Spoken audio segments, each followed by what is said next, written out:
kabla mtoto hajafikia ndoto yake lazima awe sawa katika eneo zima la saikolojia na eneo zima la hisia, na endapo mtoto huyo atashuhudia matukio mabaya basi inaweza ikamharibu kabisa. Tutashirikishana hapa, na una nafasi ya kutushirikisha. Nambari yako ni 0763809770 kwa njia ya WhatsApp, unatutumia ujumbe au unatupigia WhatsApp video call.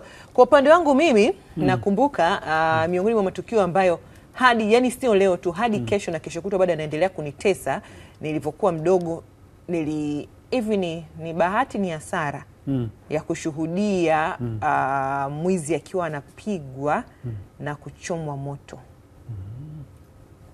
Yani hadi kesho nikisikia tu mtu akisema mwizi, ile harufu inakuja. Nilikuwa darasa la 3, lakini hadi kesho naisikia ile harufu ambayo na aliteketea.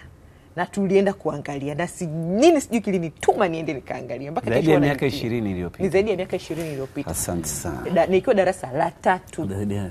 Lakini hadi kesho nasema kwa nini nilienda kushuhudia. Ila sababu tulikuwa ni watoto. Sasa unajiuliza, yule mwizi sio ndugu yangu, sikuwahi mfahamu.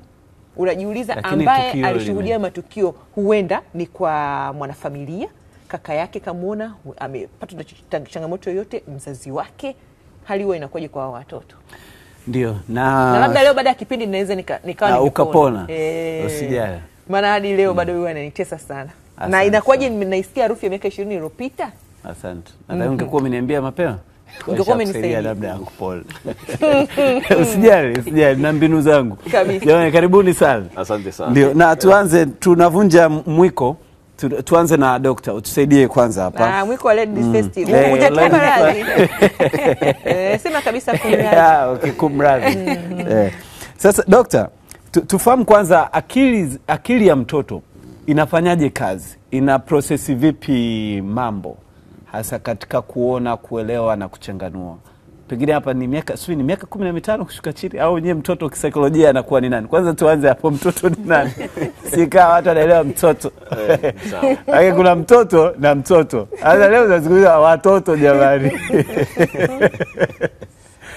Asante. Nashukuru pia kwa nafasi hii kwa mada nzuri tulionayo. Ndio. Issue ya kutafsiri utoto au watoto ina changamoto kwa sababu inategemea unaiangalia kwa upande upi au kwa wingo ipi. Kwa hiyo unaweza kwa tafsiri za utoto ziko nyingi. Kwa hiyo kuna tafsiri ya kisheria, mtoto nani? Kwa tunajua labda miaka 18 kurudi chini.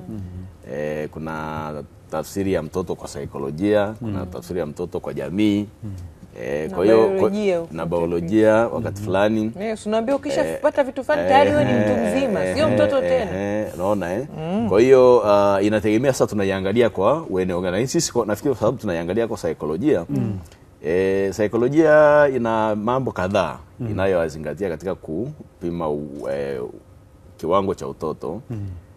Na hasa ni tunaangalia ule uwezo wa anayezungumzwa kuona uwezo wa kuchakata mambo katika namna ya kujitegemea.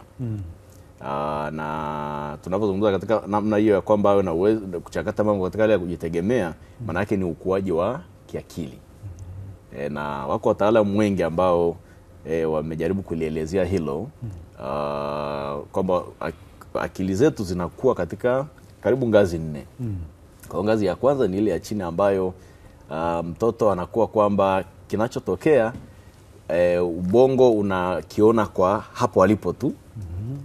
Nafikiri ushaona kwamba mtoto wanakimbizana watoto alafu anaficha kichwa kwenye sehemu fulani, alafu anahisi anakuambia unione, pamoja na mbona unamuona, anakuambia unione kwa sababu ya kuona, anahisi kwamba na wewe umuoni. Kwa hiyo ni kiwango hicho ambacho yeye anafikiri uhalisia ni vile vitu wanavyoona yeye kwa wakati huo hapo.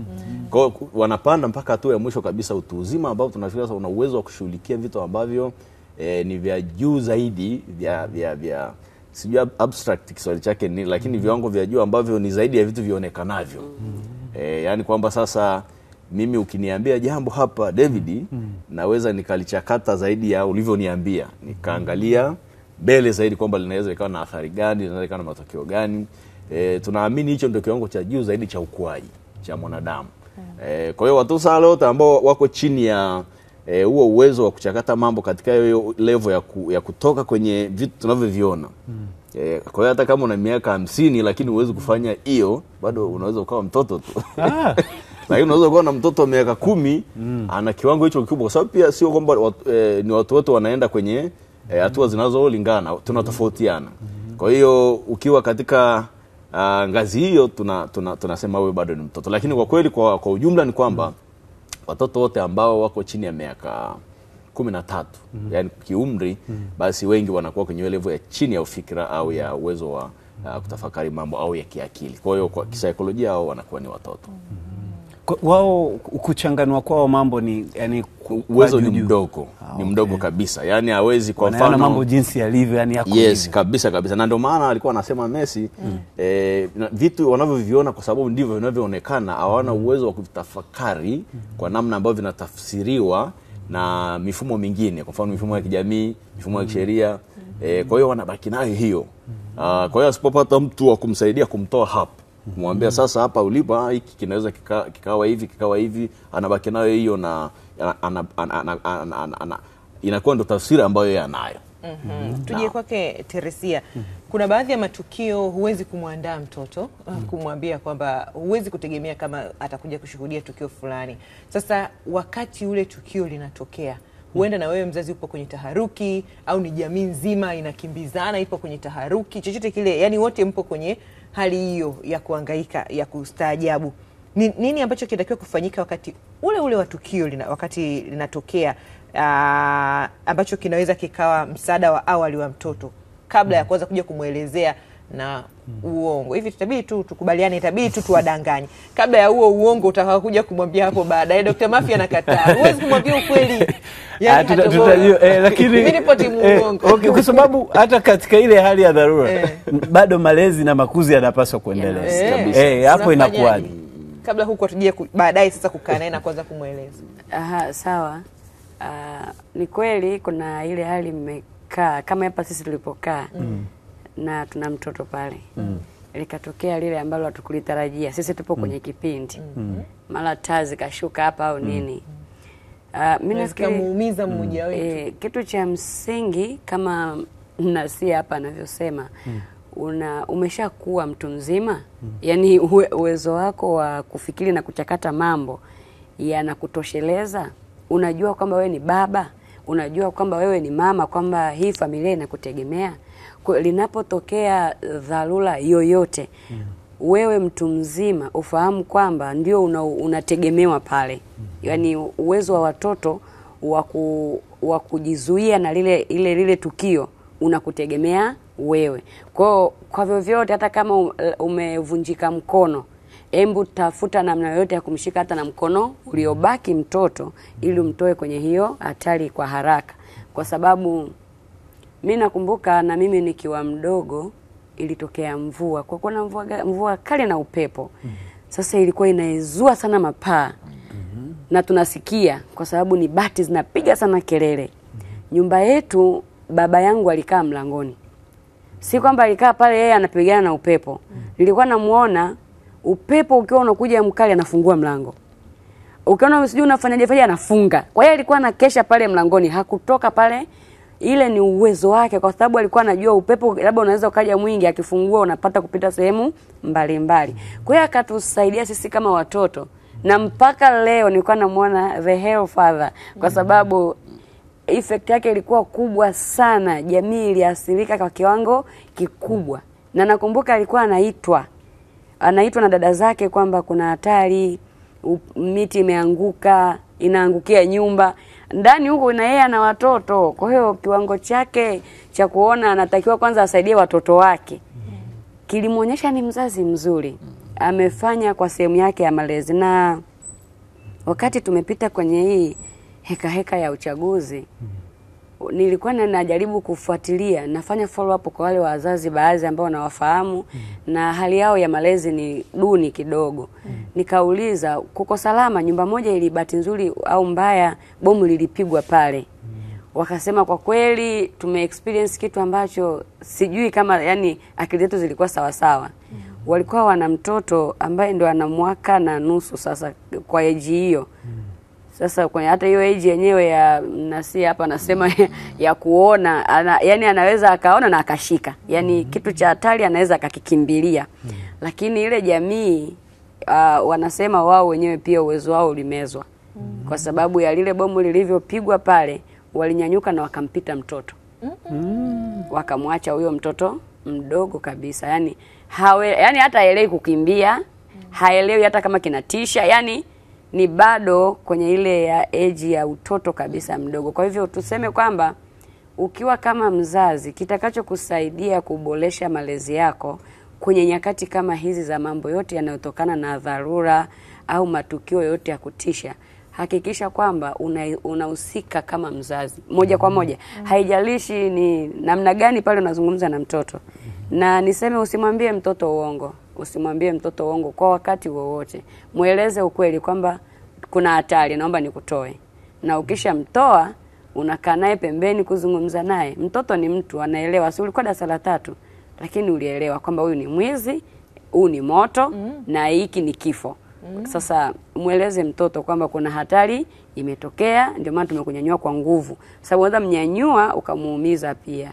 Anaweza akalalamika, yani anafikiria tu umemuumiza. Kwa hiyo upata muda wa kuzungumza naye, mueleze kwa nini ulimnyanyua kwa nguvu. Vile vitu athari yake ikoje? Endapo ungemwacha nini kingetokea? Nani angelaumiwa? Na kwa nini wewe unafanya vile? Unamwambia mimi ni mzazi. Yani hayupo mzazi ambaye atakubali kuona hatari imetokea afu akaacha mtoto wake kwenye mazingira ya hatari. Kwa hiyo tuhakikishe sana wazazi tunajitahidi kusimamia nafasi zetu pamoja na mazingira yoyote yanayotokea. Hakikisha watoto kwanza wanakuwa salama, kwa sababu hakuna mwingine wa kumsaidia mtoto. Upande wa mzazi, upande wa saikolojia hapo muda wa tukio. Na ni mimi bila shaka. Kwanza ni unajua kwa nini tunazungumza watoto ni kwa sababu katika umri wao ni watu ambao kwa namna moja au nyingine maisha yao yanategemea watu wengine. Yaani hawawezi kujitegemea. Hawajimudu. Lakini vile vile ubongo wao bado unakuwa, na ukuaji wa ubongo tafsiri haraka pia ni namna unavyolishwa. Unalishwa nini, unakutana na nini. Kwa hiyo tukitaka kufanya malezi mazuri, kwa tafsiri nyingine ni kuhakikisha kwamba sasa tunachowalisha watoto ni kitu sahihi. Kwa sababu ziko tafiti za kutosha. Kile ambacho watoto wanafanya, wanafanyiwa, wanaona, ndicho wanachokuwa. Kwa hiyo sasa kisaikolojia unachofanya nini? Moja, katika matukio haya yote ambayo yana athari kwa watoto, unachofanya ni kubadilisha mazingira ya tukio yaliyo tofauti na tukio lilikotokea. Kama alivyosema mnasi hapa, kwa sababu lengo la kwanza tunataka tuwape usalama. Kuona wahamisha kwenye eneo la tukio. Kwa maana ya unapomhamisha eneo la tukio, mambo mawili yanatokea. Kwanza unampa usalama wa kimwili, ile physical being, lakini pia unambadilisha kisaikolojia, kwa sababu sasa unamuondoa kwenye eneo ambalo lina matukio yale. Kwa hiyo unatakiwa umpeleke kwenye eneo ambalo lina mazingira tofauti. Kwa kufanya hivyo, kwa hiyo ndo hatua ya kwanza hiyo, kwamba hame kwenye eneo ambalo lina kile ambacho hatutaki kimpate, hamie eneo lingine ambalo ni salama, litampa usalama wa kimwili na usalama wa kisaikolojia.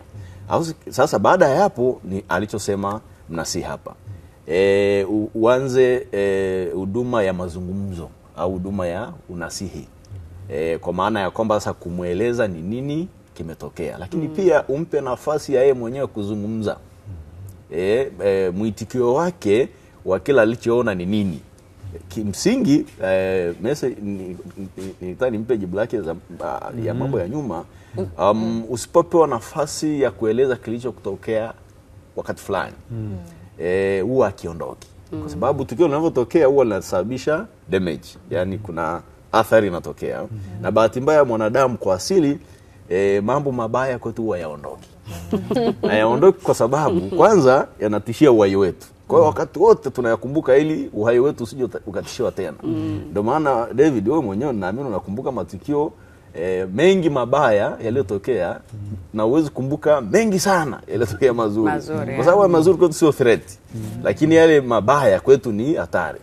Kwa hiyo mtoto sana anapokutana hiyo hali, ili umsaidie hata baadaye, umpe nafasi ya kusema. Kwa mfano Messi angekutana mzazi hivi imetokea ni akaeleza. Yaani akaitoa yote ile kama yaani akaondoa package ile yote kama alivyoiona. Alafu ukampa nafasi sasa na wewe baada ya kumsikiliza ukampa elimu. Kwamba ni mambo ya kawaida. Huwa yanatokea. Yakitokea inakuwa hivi na hivi na hivi na hivi. Ile inaondoka. Sasa asipopata mwanya uwe nabaki na itamsumbua muda mrefu. Na bahati mbaya njia za kuja kumsaidia akishakuwa mtu mzima huwa ni ngumu kidogo. Siomba zipo lakini huwa ni ngumu kidogo kwa sababu sasa mtoto akiwa katika umri wa utoto huwa tuko halisia. Yani mtoto hawezi kujimaski, hawezi kuvaa usika ambao hana. Kwa hiyo akizungumza anasema kweli. Ukishakuwa mkubwa unaanza kuchuja. Nini useme? Kwa hata leo ukimuuliza Messi, sina kama atakwambia exactly kama ilivyotokea. Kuna vitu ataficha kwa sababu anachuja, ameshapata ufahamu, anajua uelewa. Na bahati mbaya kwenye unasi usipopata uhalisia wa jambo lilivyokuwa, huwa ni ngumu pia kusaidiwa. Kwa hiyo ninachosema nini kwamba kisaikolojia kwa kweli baada ya tukio kutokea kwa watoto moja tuashiomba usalama wao upo wa kimwili lakini pia na kisaikolojia kwa sababu mnapomuondoa kwenye tukio baya au eneo baya anabadilisha mazingira. Lakini la pili tumpe nafasi ya yeye kuzungumza, aeleze nini kilichotokea, alafu kutokana na mazungumzo basi tumsaidie na kumpa njia sahihi ya kumsaidia. Daktari, hapo ni tuulize, mtoto anaweza kujua jema na baya? Labda jambo la hatari na salama. Mfano katika hii kadhia ambayo ilitokea tarehe 29, watoto walikuwa wakisikia milio anatafuta sehemu anakimbilia. Je, anajua yani hii ni hatari? Anajua jema na baya? Yani anaweza kujua jema na baya? Kimsingi sio kwa mambo yote. Lakini kuna vitu unajua mwanadamu tulivyoumbwa miili yetu yenyewe tu ni mashine. Nikwambie bomu likipigwa hata ndege unasikia wakilia. Hiyo maana yake ni asili. Yaani kwa asili tuna nguvu ambazo zinatufanya tuweze kutambua hatari.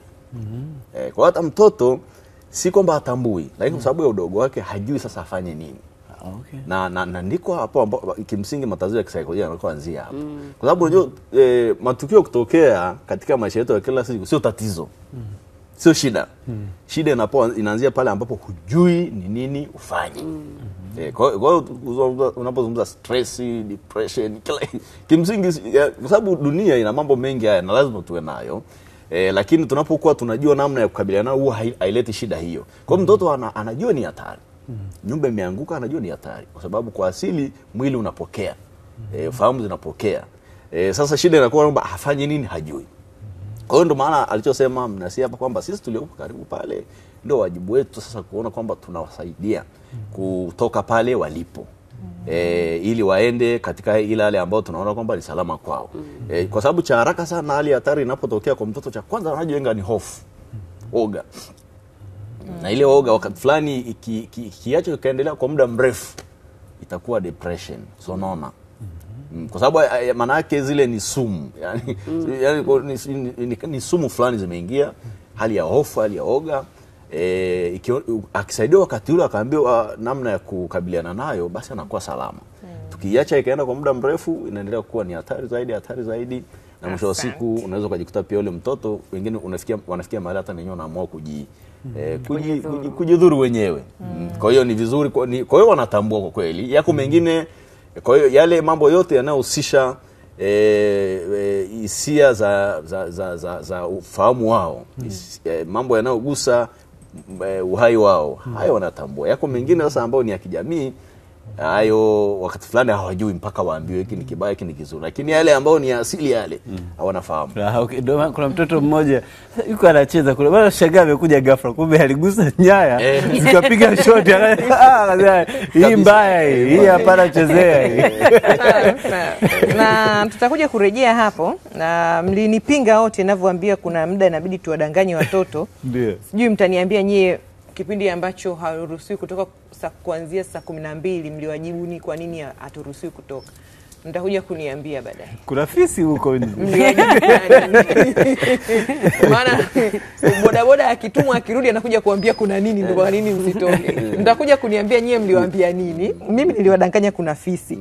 Nisome ujumbe wako hapa. Anaitwa Aisha John kutoka Moshi. Asante sana, tumepata ujumbe wako Aisha.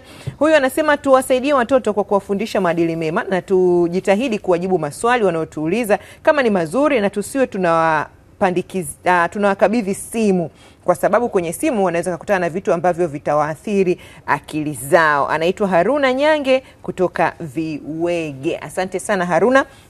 Anasema hello weekendi, tunasaidiaje watoto wanaposhuhudia matukio mabaya? Kiukweli ni ngumu sana kwa watoto kusahau matukio mabaya, yanawatesa sana. Kwa mfano hivi karibuni tulivyoshuhudia matukio ya tarehe 29, ni ngumu sana kwa baadhi ya watoto kusahau. Mwisho, nashukuru tena UTV mmerejea. Hello weekend. Anaitwa Hamisi mpiga picha kutoka Ndanda. Asante sana. Anaitwa Daniel Kilango, anasema yupo Arusha maji ya chai. Mimi mara nyingi namueleza mtoto ukweli juu ya jambo linalotokea. Kama ikishindikana kuzuia kuona pindi linapotokea, na baada ya maelezo na mshauri kuwa si jambo jema na halifai kufanya. Mimi nikiwa mdogo nilishuhudia ajali mbaya sana ya basi litokea, ilinitesa sana, kitu ambacho kilinifanya sipendi kusafiri tena na uzee wangu hadi sasa hivi. Naona hatamani tena kusafiri. Habari za hapo studio. Anaitwa Alex Lazaro au Justo kutoka Gairo. Anasema mimi nina swali tu kwa wataalamu hapo studio. Hivyo ukali wa mzazi au mlezi unaweza kumharibu mtoto kisaikolojia na unaweza ukawa ni tukio baya kwake? Tutatupate nafasi ya kumjibu hapa jamani.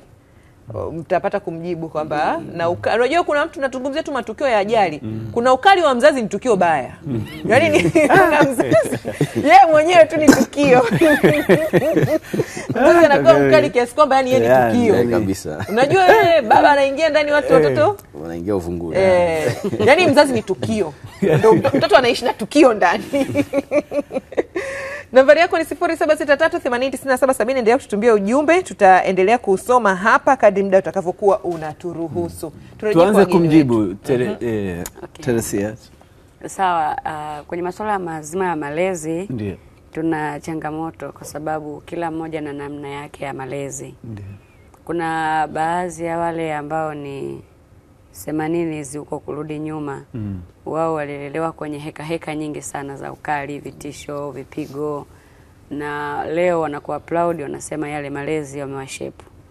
Lakini tuna kizazi cha Gen Z, wao kulea ni simu, mtoto akilia badala ya uji atapewa chipsi na nini na nini.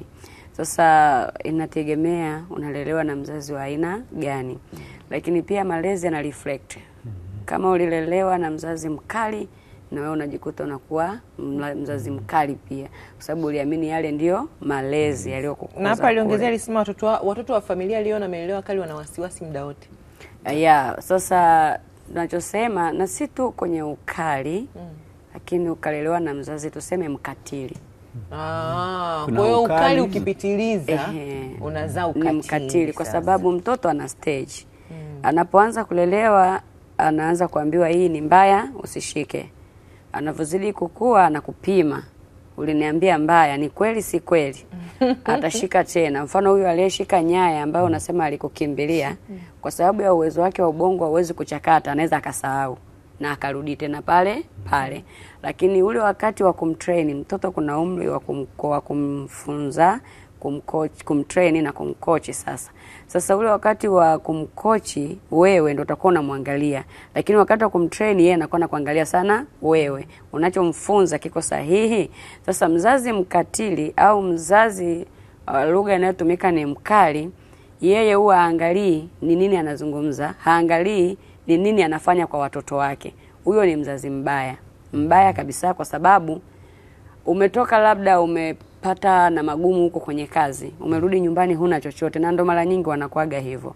Ile stress za kule alikotoka anakuja kuzimalizia kwa watoto. Pale nyumbani hawajibiki kama mzazi. Yaani yeye anataka akitoka hataki kujulia hata watoto hali. Unaona watoto wale, baba shikamoo, mama shikamoo, hebu kelele hapa, toka hapa, mmekula, mmefanya nini? Huyo tunasema ni mkatili, kwa sababu unakatili hali ya mahusiano kati yako wewe na watoto wako. Unapokuwa unaondoa ile bondi ya mahusiano, Mfano mimi Teresia, baba yetu sisi alikuwa ni wale wazazi wakali. Kwa lugha ya ukali. Lakini mimi nimekuwa, baba yangu amenichapa mara 2 tu. Mara 2, na nakumbuka yale makosa ya utotoni mpaka nilichapwa. Sasa kuna huyu ambaye anakuelekeza. Mtoto ukiona anakirudia kitu ya kwanza, ya pili, kile unaongea naye ya tatu, unapandisha volume kidogo. Huyu tunasema analea, kwa maana anataka kuonyesha kile kitu ni kibaya na hakifai kufanyika. Lakini kuna huyu yeye hajaelekeza wala hajui hiki kimefanyika katika nia njema au mbaya, yeye ni kuwa mkali. Hampi muda mtoto wa kumsikiliza. Hajali hali za watoto. Huyo ni mbaya kwa sababu ukali wake unaweza ukasababisha akawa analea mtoto ambaye tuna watoto wengi tunakutana nao wamebakwa na kulawitiwa, lakini mzazi hajui. Anakuja kujua tayari mtoto amesha haribika. Kwa nini? Mkali. Sasa kuna mkali wa sauti, lakini kuna mkali wa kuweka distance kati yake na mtoto. Mtoto akitaka kumsogelea anampush, aongei lakini anamweka mbali. Huyo pia ni mkali hivyo tuseme. Kuna wageni wanakaribishwa nyumbani. Watoto wanakuwa hawapati nafasi nzuri kama watoto pale nyumbani, lakini wageni ndio wanapewa nafasi nzuri. Huyo pia ni mkatili kwa watoto. Yaani unaweza ukawa umepika mayai siku umekuja wageni. Lakini watoto wako mle ndani hujawahi kuwapikia mayai.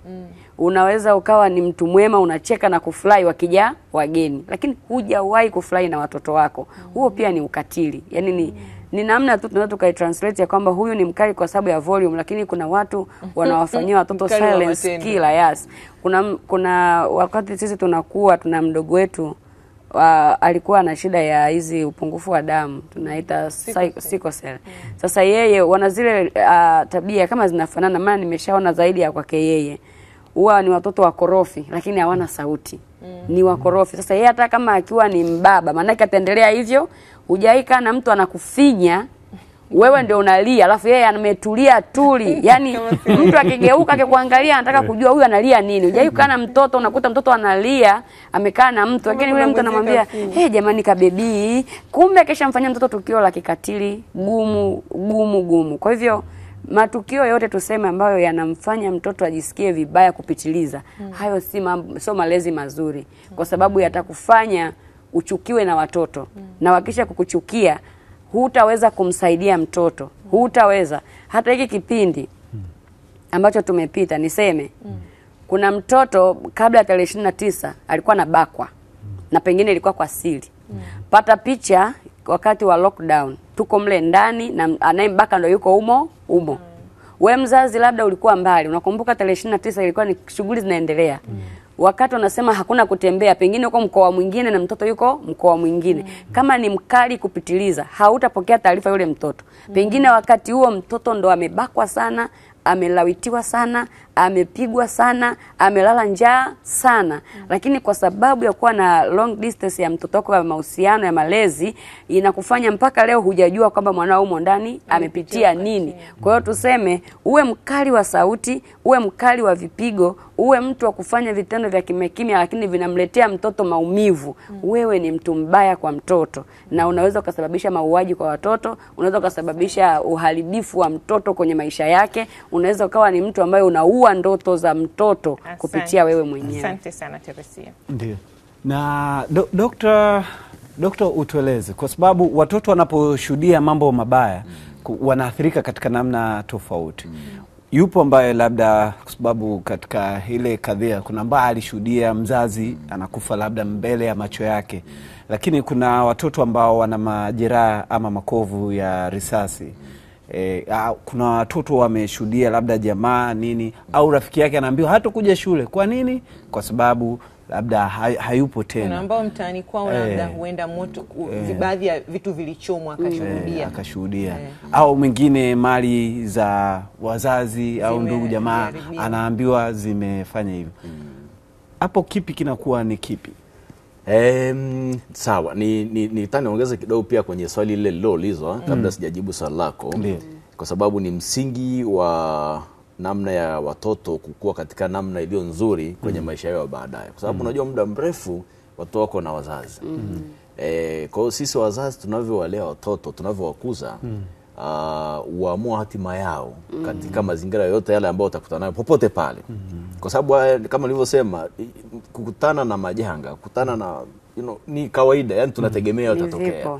Huwezi kuyakwepa. Sasa namna gani tunawajenga watoto ili yanapotokea wawe na namna nzuri ya kukabiliana nayo. Kwa hiyo nafikiri tuna nani ameeleza vizuri, kuna nani tatu za malezi. Kuna mzazi ambaye ni mtawala. Yani ambaye yeye akisema nyosha hapo ni hapo. Tulikuwa nao wengi sana kwenye familia za Kiafrika. Mkoloni, walikuwa wanaitwa mkoloni. Mzee wake mkoloni. Mkoloni yule akisema ukizungumza ni ishara ya kutokuwa na adabu. Kwa hiyo unatandikwa. Kwa hiyo sasa hii ni moja. Ya pili ni mlezi ambaye ni kiongozi na mnasihi. Wanaita authoritative. Huyu kwanza anaitwa authoritarian. Yani yeye ni yeye.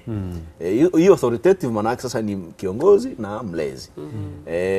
Kwa sababu ni nzuri pia kwamba mtoto pamoja kwamba tunampa nafasi ya kumsikiliza, lakini hajui kila kitu. Kwa hiyo ni vizuri tukamuongoza.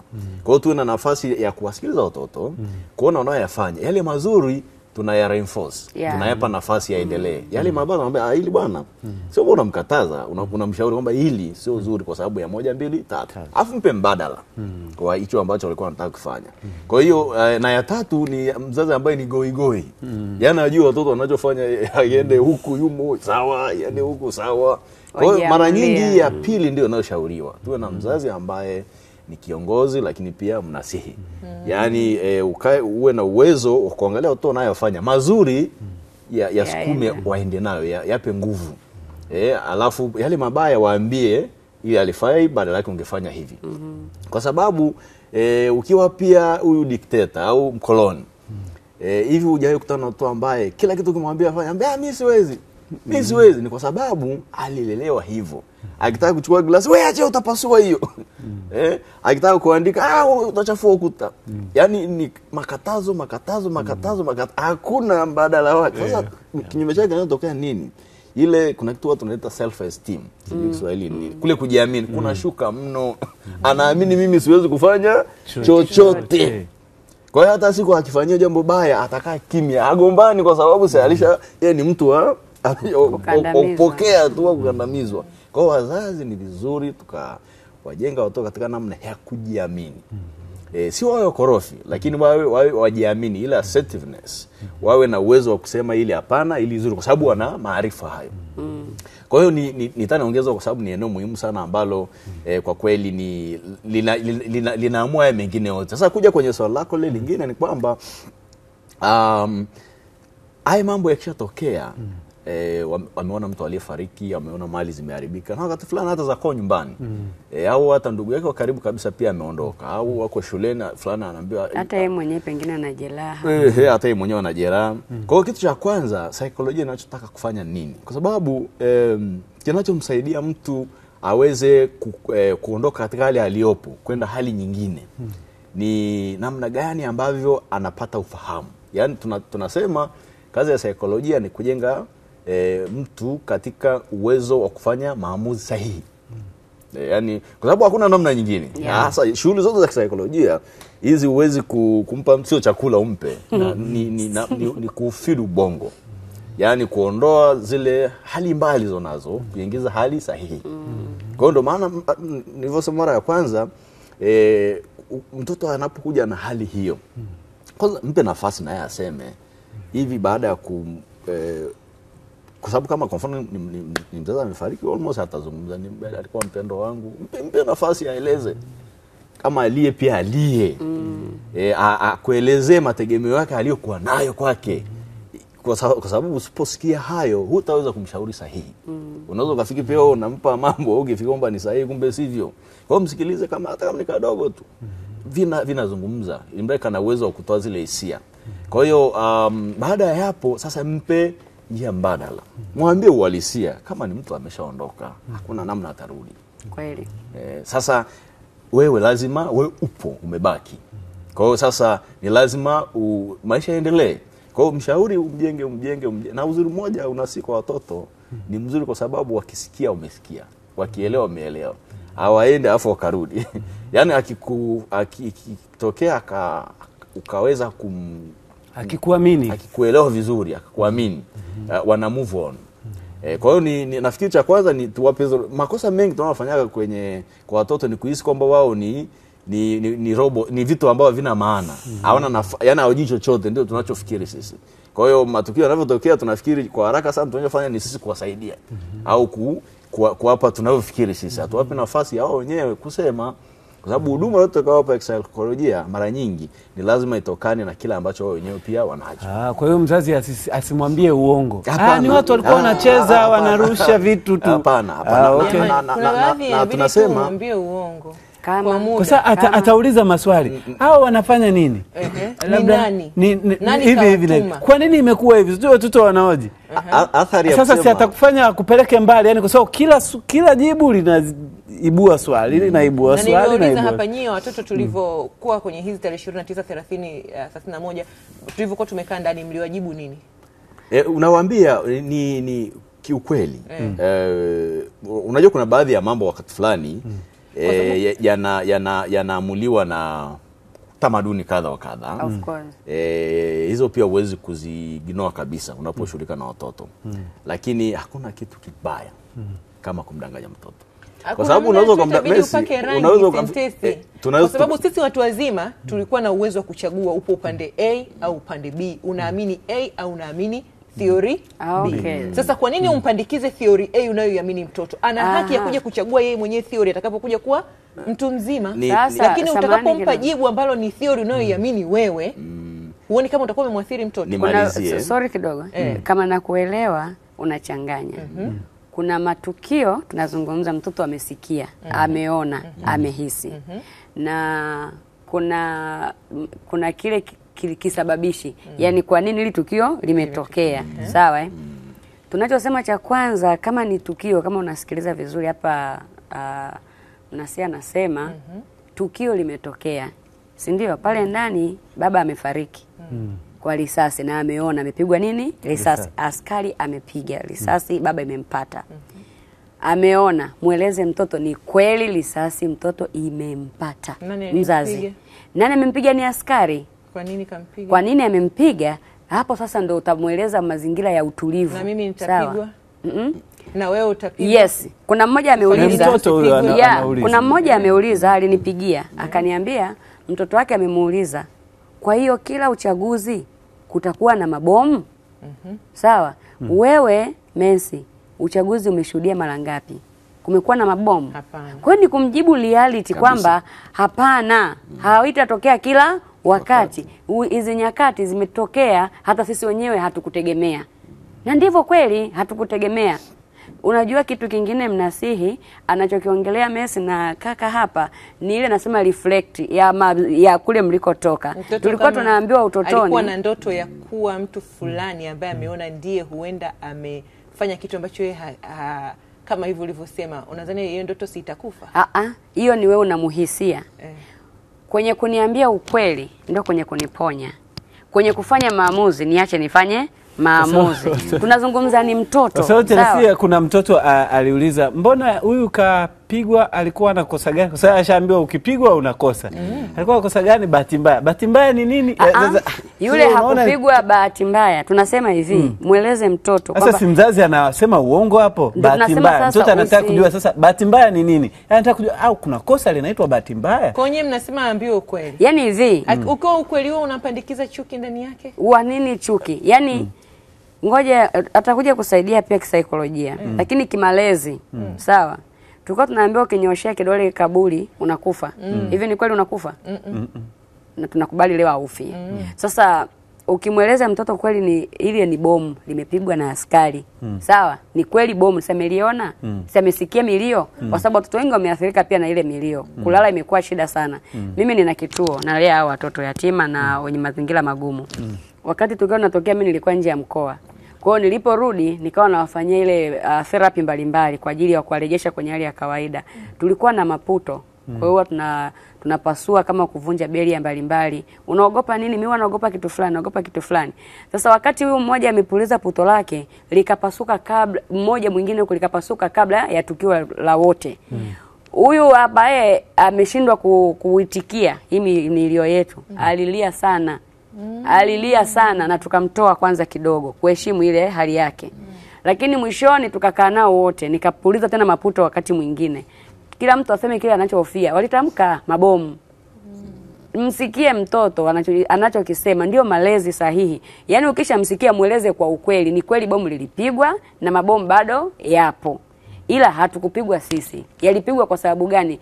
Polisi walikuwa wanajihami kutuliza ghasia ya waandamanaji. Waandamanaji na wao ni binadamu. Walikuwa wanajaribu labda kurusha mawe, walikuwa wanafanya vitu vibaya kwa maaskari. Kwa eleza kitu kwa kubalance ambacho hauegemei upande wowote, ili anapokuwa na yeye akue kuelezea vitu kwa uhalisia na ukweli hata anapokuwa mbele za Mungu au wanadamu. Sasa kuta mzazi ndio upo upande. Mimi nataka saikolojia ya mtoto. Ukweli. Unamwambia ukweli mtoto? David, sasa sisi hatujakuzwa unaambiwa ukweli. Yaani ulikuwa na watu walikuwa wanasema ataambiwa ukubwani. Yaani hata kama kuna kitu kinakuhusu ataambiwaga ukubwani. Unajua kwa nini tunabishana hili? Ni kwa sababu ndivyo tulivyolelewa. Yaani tumelelewa kwenye uongo. Kwa nini sasa leo tuseme ukweli? Ndio tuondoe sasa hiyo hisia yenu. Hii hisia tulionayo wengi kwamba athari za kumdanganya mtoto ni kubwa zaidi kuliko za kumwambia ukweli. Ukimwambia ukweli unampa nafasi ya kukuhoji zaidi. Ukajibu maswali yake mengine mengi alionayo. Ukimwambia lakini wewe mwenyewe hauna majibu. Huwezi kutokuwa na majibu. Haiwezekani. Na kwa sababu tunachotaka tulishasema psychology inachotaka ni kuempower mtu katika fikra. Ndio kubwa sana hilo. Sio kumzuia kujua mambo. Tena ukimzuia kufanya mambo ni ukatili kimsingi. Ni ukatili. Kwa sababu ana haki ya kufahamu. Ambacho tu nilikuwa nimekubaliana nao kwamba ukasema unaweza ukapaka rangi. Kuna baadhi ya mambo ambayo unaweza kuyasema kwa lugha iliyo laini kwa kiwango chake, lakini yenye ukweli. Kwa hiyo inashauriwa pia kuna mambo kwa kweli unaweza kukuta kwamba hili ni kubwa kwa umri wake, lakini mwambie kwa maelezo yanayokaribia ukweli kamili. Ni ili kama ana mambo yanayotaka kuuliza, aendelee kuuliza. Kuna kisa kimoja kilitokea mahali, mtoto alisikia neno huko mtaani. Kubaka. Akaenda akamwambia mama, kubaka nini? Mama akamwambia kubaka ni kuchapa. Naona Sasa siku moja baba anakatia ng'ombe pale, mtoto akaja na nakatia ng'ombe, akataka kusogea, akachukua kiboko akamchapa. Akataka mama, baba ananibaka, baba ananibaka. Ile ndoa haikuishi. Mama akasema unabaka mtoto. Kumbe yeye mwenyewe ndiye aliyemdanganya.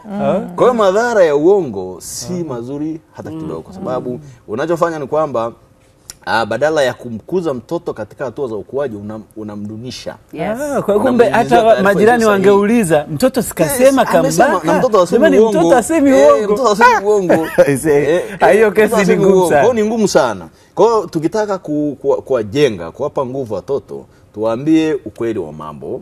Ni polisi ameua, sio polisi wote wanaua. Ndio unakuja unaendelea tu kuwa unajenga ile hoja. Sio polisi wote wanaua.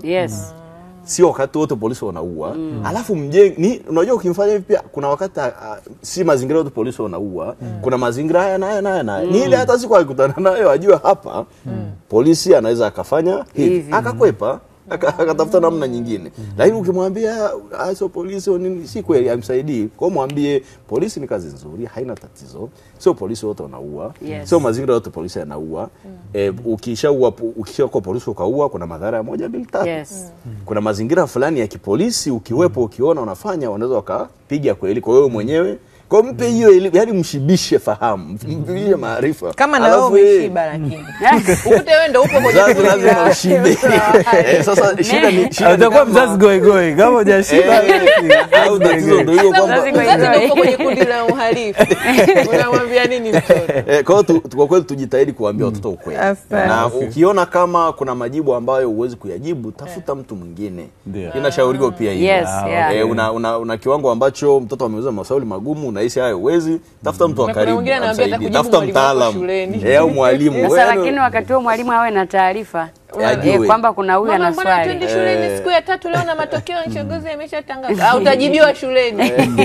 Kimbembe. Naomba nisome ujumbe hapa, muda umetuishia kabisa. Karibu sana. Anaitwa Semeni Omari Mtapa anasema ipo Dar es Salaam. Anasema kuna njia nyingi sana za kumsaidia mtoto pindi anaposhuhudia matukio mabaya. Mmoja, unamwambia awe makini sana kwa kila jambo analolifanya ili aweze kujifunza kwa kile ambacho kimetokea. Asante. Anasema hello weekend, anaitwa John Mkalawa kutoka Geita. Anasema kwanza, kama mzazi au mlezi tunatakiwa kuwalinda watoto wasishuhudia matukio mabaya, lakini inapotokea wameshuhudia basi tufanye mazungumzo nao kwa upendo. Huyu anasema inatisha sana watoto wanajua kuhifadhi matukio sana. Ukimtendea mtoto ukatili inaweza akaishi nao hadi anapokuwa. Anaitwa Mchome kutokea Same. Shukrani sana Mchome. Huyu anasema kumpiga mtoto sio kumfundisha mtoto, unaweza ukamwelekeza na akaelewa kabisa. Huyu anaitwa Hamisi kutoka Mpwapwa. Anasema nipo nafuatilia mada hii. Watoto wakisikia matukio hasa kuhusiana na msuguano uliopo baina ya baadhi hii imeshajibiwa. Alikuwa anauliza kama tulivyokuwa tunazungumzia tukio la 29 unamwambia nini mtoto? Tayari imeshajibiwa. Asante. Anasema mzazi ukiwa mkali sana ni bomu pia. Anaitwa Nasor kutoka Lushoto na lenyewe litamuogopesha. Anasema habari za asubuhi na familia. Mimi nilipokuwa mdogo nilishuhudia ajali, mtu ambaye aligongwa na treni. Sijui nitumie lugha aliyoitumia hivyo. Anasema lilimsaga. Ni sawa. Ukifumba macho ukifumbua kaona mtu amesema lilimsaga, unaweza ukaelewa. Alikuwa darasa la 5. Anasema hakuweza kula nyama hadi alivyomaliza form 4. Yes. Alikuwa anasoma boarding school lakini siku za nyama alikuwa anakula mchicha. Kama akitaka kula ile taswira inarejea. Pole sana ndugu yetu.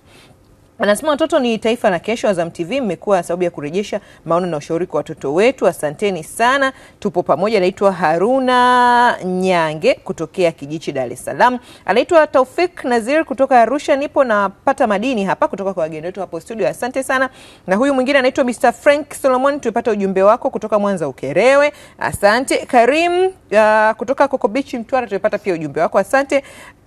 Akram Henry kutokea Mtwara. Tupata ujumbe wako. Khalidi Kachuru kutoka Korogwe Tanga. Tupata ujumbe wako. Brother Bata wa Morogoro Ulanga. Tupata ujumbe wako. Na wengineo kama hatujausoma. Mwalimu Severin kutoka Ihunga Muleba pia tumepata ujumbe wako. Na wengineo kama hatujasoma ujumbe wenu tutaomba mtuie nisaidie. Baba wa familia ndo anayetakiwa kuomba radhi. Hapa tuna maswali mawili tunavyomaliza. Tunaomba radhi kwa haya maswali mawili. Ndio utatusaidia kuambia namna ya kumsaidia mtoto aliyeathirika kutokana na kushuhudia mambo mabaya. Lakini Teresia utuambie hapa, tunajuaje dalili za mtoto ameathirika? Yaani labda hiki kilichotokea.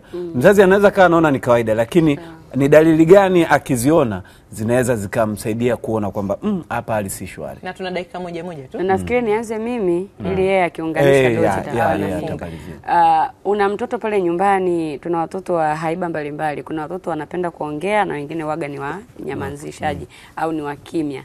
Sasa katika ile yake ya ukimya, lakini ghafla ukaanza kumkuta amekuwa ni mkorofi. Wanaita watumaga mkorofi hana utulivu, yani tutumie lugha hiyo. Kiwango chakula cha watoto unakijua. Mtoto wako sahani yake ile, lakini unashangaa ghafla chakula kimeongezeka. Mtu anapokuwa ameshuhudia tukio, wasiwasi unakuwa mwingi, hofu inakuwa ni nyingi. Ile hofu inaamua mambo mengi kwa sababu mwili unakuwa ni kama unajidefend kwamba kuna hali si nzuri. Kwa muda wote anakuwa kwenye ile hali ya kwamba kuna hatari. Sasa mwitikio wake, alikuwa anakula kidogo anaweza kala sana. Unakuta mtoto alikuwa si mpenzi wa kulala, lakini ghafla anapenda kulala, tena analala muda mrefu. Ile ni kwa ajili ya kutafuta namna ya ahaweni. Aidha kama ni mtu alimfanyia, au kama ni hiyo ni tulisikia milio ya risasi na mabomu, akisikia kelele nyingi mle ndani anaanza kukuta mtoto anapoteza ule uwezo wake tena. Kwa hiyo ukishaona hizo dalili, au kama katika kipindi pia kuna mtu alimfanyia ukatili za kumbaka na nini, nguo, rangi, au ni yule mtu mwenyewe, au perfume, wakati mwingine yule aliyemfanyia kile kitendo kuna harufu aliacha. Kwa hiyo ukiona mtoto anakuonyesha sign ya kwamba hamtaki mtu fulani, yani akitokea tu anakosa amani, akitokea bana anajificha, ujue huyo mtoto ameshaathirika na hicho kitendo. Akisikia kelele unakuta anapoteza ile uwezo wake. Na hapa pia tukumbushe na walimu na sisi ambao tunawalea watoto kwenye vituo, tujaribu sana kuangalia ile mienendo ya mtoto kabla wa tarehe 29 na sasa tunavyoendelea, ili tuweze kumtoa kwenye hayo mazingira. Asante sana. Daktari, ni tujitahidi sana kuwa karibu na watoto. Yaani ndo msingi wa hasa kuwasaidia watoto. Tuwe marafiki zao. Wasitoogope. wasituone kama ni bomu, kama bomu mengine. Sasa ukishakuwa karibu naye, kuna njia nyingi za kuwasaidia watoto. Kwa sababu kumbuka, kama tulizungumza, watoto wakati fulani uwezo wao wa kifikra uko chini. Kwa hiyo kuna mambo mengine uwezi kuzungumza wakakuelewa, au uwezi kuwahoji wakaeleza sawa sawa na ilivyo tokea. Kwa hiyo namna ziko njia za kitoto pia za kuwashughulikia. Moja wapo huwa ni michezo. Unatengeneza michezo ambayo inauisha matukio unayotaka kutibu. Kwa mfano sasa hivi kumetokea hali ya wasiwasi, kama alivyosema, watu wengi wana wasiwasi. Kwa hiyo kuwe na michezo ambayo inaonyesha pia hata mtu akiwa kwenye wasiwasi anaweza bado akaibuka akawa imara. Kwa hiyo michezo mbalimbali, iko michezo ya kitaalamu mingi tu ya watoto ambao wanaweza ukapewa kacheza ikawatibu majeraha ya wasiwasi, hofu, kujitenga na wengine, kwa sababu pia ni madhara haya. Mtoto ukimwona pia ameanza kujitenga na wengine, maana pia kuna tatizo. Nyingine ni story. Story ukiwa unaongea, zamani tulikuwa na mifumo bibi na babu na wajukuu wanasimuliana. Ilikuwa ni therapy fulani. Kabisa. Kwa hiyo tafuta story ambayo inafanana na tukio lililotokea, wasimulie, wazungumze. Viulize maswali, vipe majibu. Hata tulikuwa tunaimba sijui Simba, watoto wangu Simba ni mkali. Ilikuwa ni katika kueleza kwamba kumbe pia wakati fulani mwe imara kupambana na mazingira tunayo. Simba anaweza mama kamuua baba na watoto. Kwa hiyo michezo, stories zinasaidia sana. Lakini lingine ninalosema ni kwamba katika jamii zetu na katika familia zetu tusiruhusu sana matukio yasiyofaa yatokee. Bahati mbaya sana yakijitokea mara kwa mara, watoto wanakuwa sugu. Na kuiondoa ni ngumu kweli kweli. Kwa hiyo matukio haya mabaya tuyapunguze, kwa sababu yakiendelea kutokea yanawaumiza sana. Lakini vivyo kwa wale watoto wakubwa ambao kama akina Messi ambao walipata madhara wakiwa wadogo, wakupata nafasi ya kuponywa, ziko therapy hata mkiwa watu wazima. Kwa hiyo ukilala usingizi, mimi naweza nikaweka rekoda kako wale ukiota nikajua una shida gani, nikaje nikakutibu. Au kaenda kwa mtaalamu, kuna mazingira mazuri yanatengenezwa, una hypotonize, yani unajikuta unaongea bila kujua, na yale mambo yote yakaibuka na ukapata msaada. Shukrani sana. Tunashukuru sana, muda wetu umetuishia, lakini tunashukuru kwa madini ambayo umetupatia wageni wetu. Tulikuwa na Teresia Lihanjala ambaye huyu mtaalamu wa malezi, pamoja na Dr. Emmanuel Mathi ambaye huyu ni mtaalamu wa saikolojia kutoka Chuo Kikuu cha Dar es Salaam. Tunahitimisha hivyo. Mimi ni Mercy Mbaya, mwenzangu nami ni David wa Karungi.